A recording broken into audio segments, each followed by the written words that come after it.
តើប្រអប់ S9 MI Changer 20ម៉ាស៊ីនអាចផ្លាស់ប្ដូរព័ត៌មានឧបករណ៍បានទេបាន 100% S9 MI Changer គឺជា model ដែលបានរចនាឡើងជាពិសេសសម្រាប់ការផ្លាស់ប្ដូរព័ត៌មានឧបករណ៍មិនត្រឹមតែសម្រាប់ TikTok Lite ប៉ុណ្ណោះទេប៉ុន្តែសម្រាប់គម្រោងផ្សេងៗជាច្រើនផងដែរជាមួយ S9 MI Changer អ្នកអាចផ្លាស់ប្ដូរព័ត៌មានជាច្រើនដូចជាម៉ាកទូរស័ព្ទ model ប្រព័ន្ធ Android IMEI ព័ត៌មាន SIM ICC ID លេខទូរស័ព្ទឈ្មោះ Wi-Fi និងព័ត៌មានផ្សេងៗទៀតអ្នកក៏អាចជ្រើសរើសប្រទេសគោលដៅហើយកែសម្រួលព័ត៌មានឧបករណ៍តាមតម្រូវការរបស់អ្នកបានផងដែរសរុបមកវិញ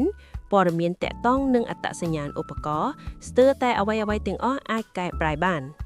បន្ទាប់ពីបញ្ចប់គម្រោងមួយអ្នកអាច reset ឧបករណ៍ទាំងអស់ហើយបង្កើតព័ត៌មានឧបករណ៍ថ្មីទាំងស្រុងធ្វើឲ្យទូរស័ព្ទនីមួយៗមើលទៅដូចជាឧបករណ៍ថ្មីស្រឡាងមិនមានការស្ទូនគ្នា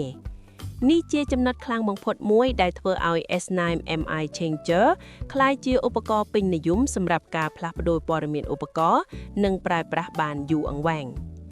ហេតុនេះហើយទើប S9 MI Changer ត្រូវបានប្រើយ៉ាងទូលំទូលាយសម្រាប់ TikTok Lite និងគម្រោងរកចំណេញផ្សេងៗទៀត